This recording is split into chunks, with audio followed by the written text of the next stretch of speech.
అందరికీ నమస్కారం. ఈరోజు మనం ప్రొఫెసర్ డాక్టర్ ఇరయ్య రాసన్ గారు రాసిన ఒక అద్భుతమైన కథ గురించి తెలుసుకోబోతున్నాం. దాని పేరే ఆ పుత్రుని అమృత సురభి. ఇది కేవలం కథే కాదు, దయ, దానం, ఇంకా విధి మన జీవితాల్ని ఎలా మలుపు తిప్పుతాయో చెప్పే ఒక ఆలోచన. సరే, ఇంకెందుకు ఆలస్యం, పదండి ఈ అద్భుతమైన కథలోకి వెళ్ళిపోదాం. ఒక్కసారి ఆలోచించండి, ఒకే ఒక్క గిన్నె ప్రపంచంలో ఉన్న ఆకలంతటినీ తీర్చగలిగితే ఎలా ఉంటుంది? వినటానికి ఏదో అద్భుతంలా ఉంది గదూ. తరతరాలుగా మనల్ని వేధిస్తున్న అతిపెద్ద సమస్యకు ఇంత సింపుల్గా ఒక సొల్యూషన్ దొరికితే ఆ ఊహే అద్భుతంగా ఉంది. మన కథ కూడా సరిగ్గా అలాంటి ఒక అద్భుతం గురించే. సో, ఈ అద్భుతానికి కారణమేంటి? అదే అమృత సురభి. ఇది పేరుకు మాత్రమే ఒక గిన్నె, కాని నిజానికి ఇది అంతులేని దయకు, కరుణకు ఒక సింబల్ అన్నమాట. దాని స్పెషాలిటీ ఏంటంటే, అందులో ఒక్క మెతుకు అన్నం వేస్తే చాలు, అది అక్షయపాత్రలాగా ఎప్పటికీ తరగనన్నపురాశిగా మారిపోతుంది. ఎంతమంది ఆకలైనా తీర్చగలదు. ఇంత శక్తివంతమైన గిన్నె మరి అది మొదట ఎవరి చేతికి వచ్చింది? దాని కథ ఏంటి? దాని వారసత్వానికి పునాది వేసిన మొదటి వ్యక్తి ఆ పుత్రుని కథలోకి వెళదాం పదండి. పాపం, ఆ పుత్రుని కథ పుట్టుకతోనే కష్టాలతో మొదలైంది.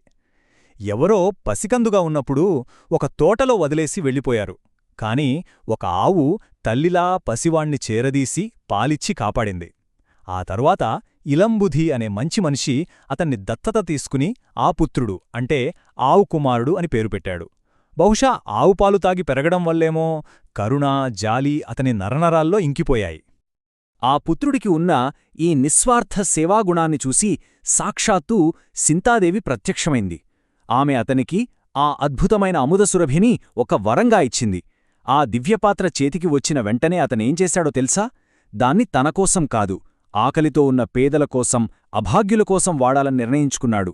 తన జీవితం మొత్తం ఆ సేవకే అంకితం చేసేశాడు. అయితే కథ ఎప్పుడూ ఒకేలా సాగదు కదా.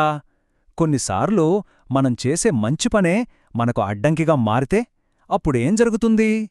ఇక్కడే ఆ పుత్రుని జీవితంలో అసలు సిసలైన సంఘర్షణ మొదలవుతుంది. ఆ పుత్రుని గొప్పతనం, అతని కీర్తి అలా అలా దేవలోకం వరకు పాకింది. అతని పుణ్యఫలం చూసి స్వర్గాధిపతి అయిన ఇంద్రుడికి అసూయ కలిగింది. తన సింహాసనానికి ఎక్కడ ఎసరొస్తుందోనని భయపడ్డాడు. అందుకే ఒక విచిత్రమైన పనిచేశాడు. ఆ రాజ్యంలో భారీ వర్షాలు కురిపించి ఎక్కడా కరువనేదే లేకుండా అంతా సుభిక్షంగా ఉండేలా చేశాడు. దీంతో ఏమైంది? ఆ పుత్రుడి దగ్గర దానం తీసుకోవడానికి ఒక్కరు కూడా రాలేదు. చూడండి, ఇద్దరి లక్ష్యం ఆఖరిని పోగొట్టడమే.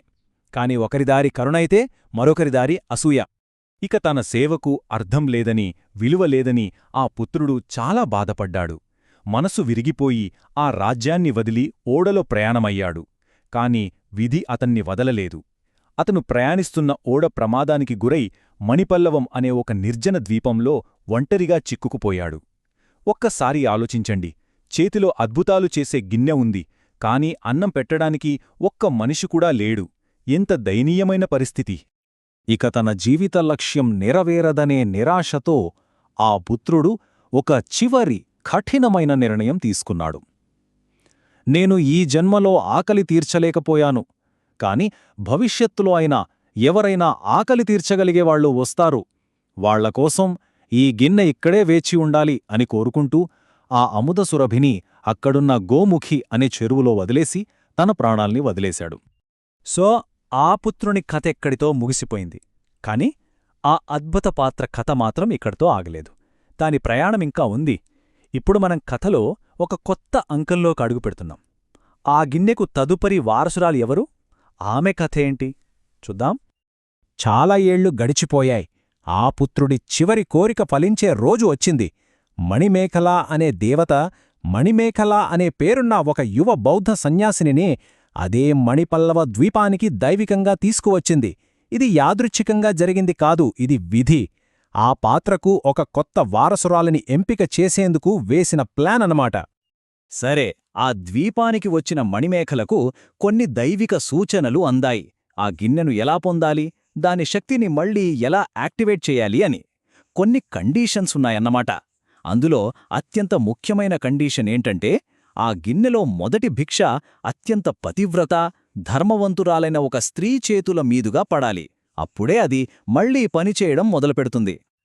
ఇక్కడే కథలోకి మరో ముఖ్యమైన పాత్ర ఎంట్రీ ఇస్తోంది. ఆమె పేరు ఆదిరై. ఈమె ఎవరో కాదు, అమృతసురభి శక్తిని మళ్లీ మేల్కొలపగలిగే అర్హత ఉన్న ఏకైక వ్యక్తి. అసలు ఆదిరైకి అంతటి గొప్పతనం ఏముంది? అది తెలియాలంటే మనం ఆమె భర్త సాధువన్ కథ వినాలి. అతను వ్యాపారం మీద ఓడలో వెళ్తుంటే అది ప్రమాదానికి గురై నరమాంసభక్షకులు ఉండే ఒక దీవికి కొట్టుకుపోయాడు. ఇంకేముంది, అతని పని అయిపోయిందనుకున్నారు అందరూ. కాని అతను వాళ్ల భాష మాట్లాడి మంచి మాటలతో నీతితో వాళ్ల మనసు మార్చాడు. వాళ్లే అతన్ని గౌరవించి భద్రంగా తిరిగి పంపించారు. అంటే ఆదిరై కుటుంబం ఎంత ధర్మబద్ధంగా జీవించిందో మనకు దీన్ని బట్టి అర్థమవుతుంది. సో మణిమేఖల ఆ గిన్నెని తీసుకుని నేరుగా ఆదిరై దగ్గరికి వెళ్ళింది. ఆమెను చూసి ఆదిరై ఎంతో సంతోషంగా నిండు మనసుతో ఒక్క మెతుకు అన్నం ఆ గిన్నెలో వేసింది. అంతే, ఆ ఒక్క క్షణంలో అద్భుతం జరిగింది.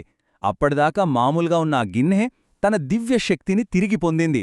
ఆదిరై యొక్క పవిత్రమైన ధర్మమే ఆ మ్యాజిక్కి కారణం. ఇప్పుడు చూడండి, అమృతసురభి అసలైన ఉద్దేశ్యం నెరవేరే సమయం వచ్చేసింది. ఆ గొప్ప వారసత్వం చివరికి సరైన చేతుల్లోకి చేరింది. ఈ మొత్తం ప్రయాణాన్ని ఒకసారి గమనిస్తే ఆ పుత్రుడు ఒక మంచి పనికి విత్తనం వేశాడు. ఆదిరై తన ధర్మంతో ఆ విత్తనానికి నీళ్లు పోసి బ్రతికించింది. ఇక ఇప్పుడు మణిమేఖల ఆ చెట్టుకు కాసిన ఫలాలను ప్రపంచమంతటికీ పంచుతోంది. ఇది ఒకరి కథ కాదు, ముగ్గురు కలిసి నడిపించిన ఒక గొప్ప వారసత్వ ప్రయాణం. ఆ దివ్యపాత్ర చేతికి వచ్చాక మణిమేఖల ఊరికే కూర్చోలేదు. ప్రపంచమంతా తిరిగింది. ఆకలితో ఎవరు కనిపించినా వాళ్ల కడుపు నింపింది. పాపం ఆ పుత్రుడు ఏదైతే చేయాలని మొదలుపెట్టాడో ఆ లక్ష్యాన్ని మణిమేఖల సంపూర్ణంగా నెరవేర్చింది. ఆ గిన్నె పుట్టుకకు ఒక సార్థకతనిచ్చింది. ఈ కథ చివరగా మన ముందు ఒక పెద్ద ప్రశ్ననుంచుతుంది. కరుణ అనేది ఒక విత్తనం లాంటిది అనుకుంటే దాన్ని నాటిన వాళ్లు గొప్పవాళ్లా, లేక దానికి నీళ్లు పోసి అది పెరిగి ఫలించేలా చేసిన వాళ్లు గొప్పవాళ్లా?